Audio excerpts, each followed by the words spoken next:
Hello everyone, I've just finished playing a game that addresses life's big questions, wonders about life and death. To begin with, I just want to say that Death's Door is not a new game. It was released for PC and Xbox about 6 months ago, but after seeing a number of pictures I became interested. In addition, the game is now available for Nintendo Switch, which this review is based on. Is this game a recommended buy? Get more answers in this review of Death's Door for Nintendo Switch. This game is an isometric action game that is superficially reminiscent of Diablo and Path of Exile, but Death's Door is its own game with a unique story, eccentric characters and dystopian environments. You are in different worlds where you commute between the realm of death and the land of the living, and play as a little crow whose purpose is to find 3 giant gems. You do this by exploring large mazes, eliminating enemies and whipping up bosses. There is also the possibility to upgrade the crow's characteristics to become stronger. I thought it was pretty easy to understand how the game is constructed with easily accessible menus and how to upgrade the character. If you like games with character development, well then, this game might be interesting. It almost feels like a Diablo Light, a smaller version of a mammoth game. As I played, I was sucked straight into the game. After a short introduction, I met the first boss, a test right from the start. This was really fun because I was expecting something completely different. For example, a lot of tutorials and introduction of different systems. Instead, I was given only a few brief instructions on how to use the bow and how to roll. And that was all. Fantastic. This is a perfect way to start a game. Start with the meat and potato and skip a lot of theory. It was fun and made me want to keep playing. The game's graphics are quite okay. Each world has its own feeling in terms of environments, enemies and characters. In addition, the isometric layout helps to provide a good view of each path. You see everything a little crooked from above, and it's pretty cool that the courses are designed in different layers.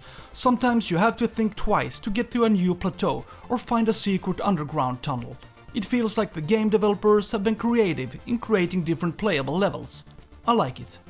The game runs quite well on the Nintendo Switch. It's mostly a smooth experience right through. On a few occasions I noticed that the game slowed down, but it was barely noticeable and nothing that affected the gaming experience negatively. However, I discovered an incredibly annoying bug on the last boss of the game. I was not far from downing him, but without warning, he went through the floor and did not come back. I had to commit suicide and restart, but as a whole, this is a solid gaming experience on the Nintendo Switch, both in docked and handheld mode.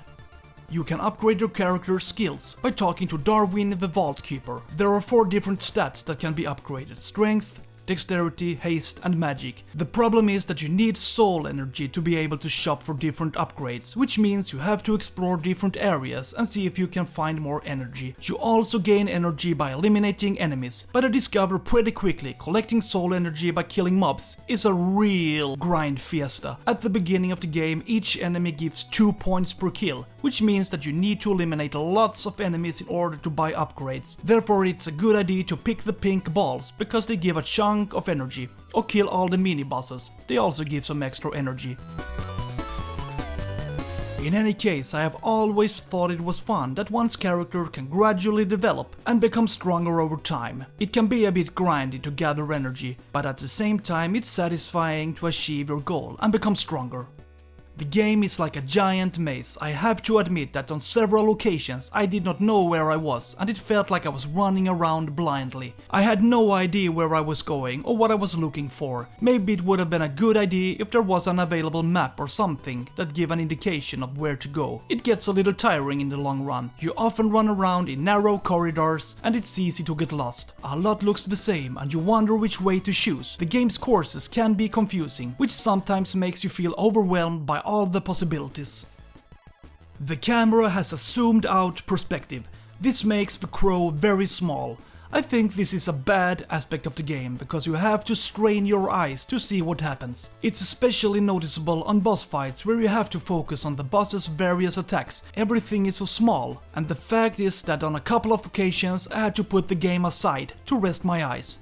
It would be a good thing there was an option to set how much zoom you want. Unfortunately, that possibility does not seem to exist in this game. Like Diablo 2, Death's Door has isometric graphics. That is, the angles between axes are 120 degrees. This means that you see the crow obliquely from a top-down perspective, and it's a really nice way to play. The game developers have also managed to create simple but atmospheric environments. The Realm of the Dead is black and white, while the other worlds have their own theme. For example, mountain environments, mansions and gardens. The variety of environments feels good. It does not become monotonous. The control is responsive, both how you move the crow and how you use your weapons.